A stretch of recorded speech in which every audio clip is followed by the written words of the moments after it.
seemed like everybody was going crazy, and I think it was definitely a positive thing. It was great to see everybody, and the turnout was good, especially considering that we didn't give them enough, I think, notice. Yeah, That's a pretty good turnout for less than a month notice. You're and in a new venue. Yeah, a new venue, and this venue seems to be great as well. And it's nice to see everyone again too.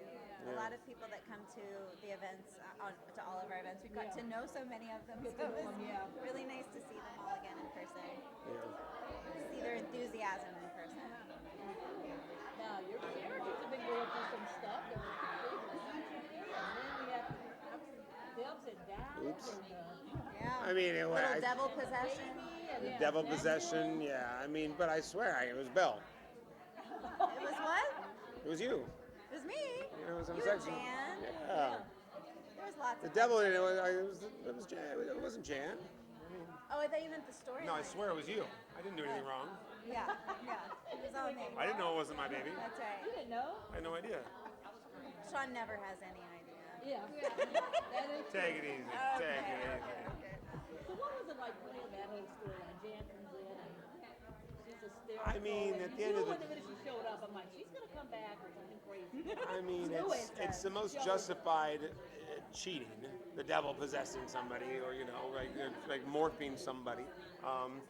So if I look at it, and sometimes when you don't agree with like a character's choice, and and you're like, oh God, are they gonna really do that or whatever? But I looked at that and I was like, he vetted her. He was asking Jan or Belle or whatever you want to call it. Okay, well, you know what? Prove this. She did it. And it was like, all right, so this is my wife. Time to have some fun time. We had a lot of deep conversations about how we were going to justify what we were doing to each other. And so I feel like this was a storyline where we both had to really dig deep to justify our choices. I didn't have to. It was you. It was her. It was Belle. So it was hard. It was hard. And the best part is she got to see that it was her. When she walks in, I go, how are you there? And you're here. And she's like, Sean, I am over here and I'm your wife. And I was like, one of the most fun things. That was fun. Play Jan playing Belle. Yeah. And then it was fun because all of a sudden I looked back and I was like, that is Jan. Yeah. Like, I FaceTimed Heather and I was like, can you read this part for me so I can watch you do it? And I just copied her. It was so fun. Yeah. It was totally great. So what's going to happen now? What can you tease us about getting in trouble? We'll get in trouble. Yeah. So what I can tell you is that we're shooting for May right now. So we're pretty far ahead. So we have to be a little bit careful about what we say. But, I think that they really rotate a lot of the characters. So you tell stories for 6 months here. So we've really been kind of quiet for the last few months until this last month or so. Things are starting to gear back up. There's some really great stuff coming. And I wish we could tell you more. But I think that you'll see some of it in the preview today. The long-term preview.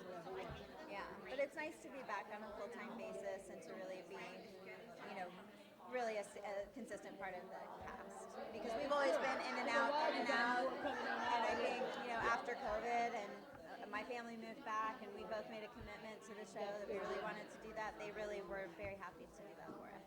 Because for a while they were like, I know. It was just hard, because traveling back and forth to Texas all the time was really tough. That's tough, being back now, it's wonderful to be there full time.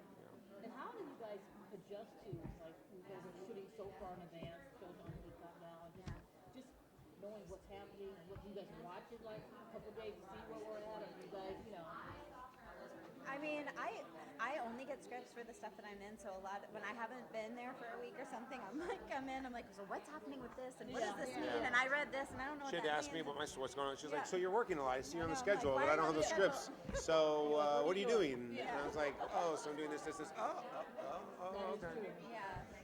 Yeah. I like to read sometimes other people's storylines in the scripts, but then when you're not in the script, then there's a big gap of time, and you're like, wait, how did this just happen? And So. You hear about it every time. It's the makeup room. We get updates in the makeup room. Oh, so that's what you in. Yeah. That's how you know. Because they're there every day. Or you watch the monitor and you're like, they're shooting something from an episode that you're not in, and you're going, what is this? What's happening? Or there's some new people that just joined the show. I was in the makeup room yesterday, and I was like, who's that? So they're trying to explain who these new characters are. That's got to be something, Something when you're trying to adjust everything.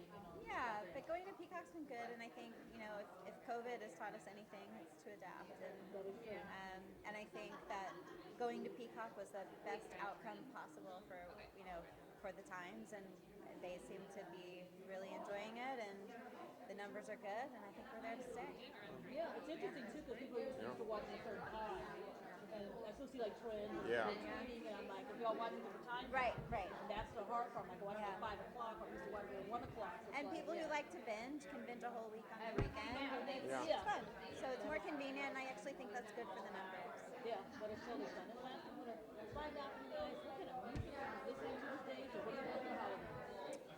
Well, I'm a country music fan, so I grew up in Texas, and any kind of, I was just listening to Chris Stapleton and Miranda Lambert on my way over here. That's my fun music.